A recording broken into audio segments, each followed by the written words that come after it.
Tapi sekali lagi, kami butuh dukungan Komisi 3 untuk dapat menjelaskan ke publik bahwa ini sedang kita dalami. Kami berharap betul dari TPPU yang upaya kami memiskinkan koruptor, ya, termasuk Jaro Prikat ini, membuat ada 1-2 dari keluarga mereka, mudah-mudahan bisa kita tarik keterangannya, bisa kita membuat terang. Kami jamin yang menjadi keinginan Komisi 3 menjadi keinginan kami juga untuk bagaimana membersihkan dan menuntaskan. Yang kami juga kaget Pak Suding, anak buah kami mau pingsan menemukan uang sebanyak itu tergeletak di lantai satu tim. Jadi percayalah Pak Suding bahwa kita berupaya keras untuk melakukan pembuktian tersebut dan kami senang. Sekali lagi saya garis bawahi, saya senang betul kalau mau dikontrol Komisi 3 secara terbuka. Terkait Lisa Rahmat. Siap. Tapi kan ada kasus lain, tidak hanya kasus Lisa Rahmat. Betul, seperti Pak. kasus Gulaku katakanlah Betul, seperti Pak. itu, kan begitu. Iya. Nah ini kan juga terkait menyangkut masalah Iya. kasus yang berkaitan masalah TPPU. Kalau kita mau jujur, Siap. kalau kita mau jujur, Nggih. kita betul-betul jadi tidak lalu kemudian dikanalisasi katakanlah seperti itu.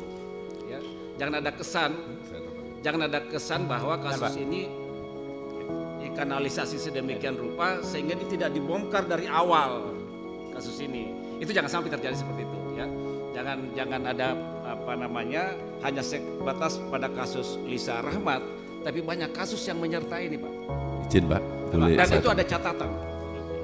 Benar. Ada catatan Nah, ini yang kita sebenarnya ingin tahu dari Pak Jampitsus. Di samping kasus Gulaku, kasus apa lagi dan siapa yang terlibat dalam kasus itu, kan begitu. Siapa yang menerima suap dari pihak Jaro Prikat, baik di Mahkamah Agung maupun di pengadilan, katakanlah di pengadilan tingkat pertama, tingkat banding dan sebagainya. Itu kan berjenjang ini, Pak. Tapi pada akhirnya nggak mungkin kita gantung, pasti ada keputusan.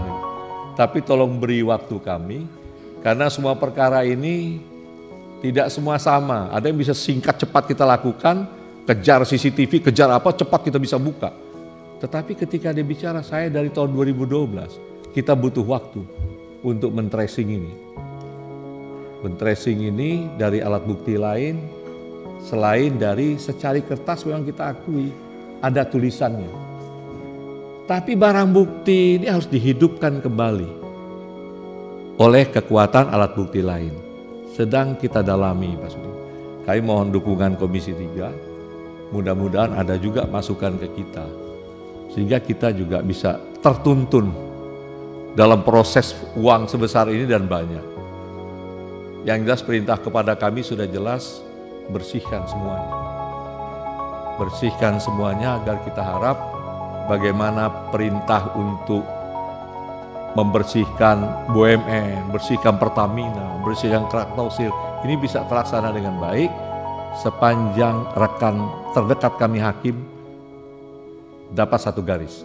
Bahkan dalam hal menangani kasus-kasus seperti ini kan akan ada feedback, ya, dari orang-orang yang tidak merasa nyaman, katakanlah seperti itu. Nah, apakah selama ini Pak Bebri dan kawan-kawan itu ada ancaman sehingga harus dijaga oleh TNI yang Bapak satu peleton, satu apa dan sebagainya, yang menurut saya sebenarnya kalau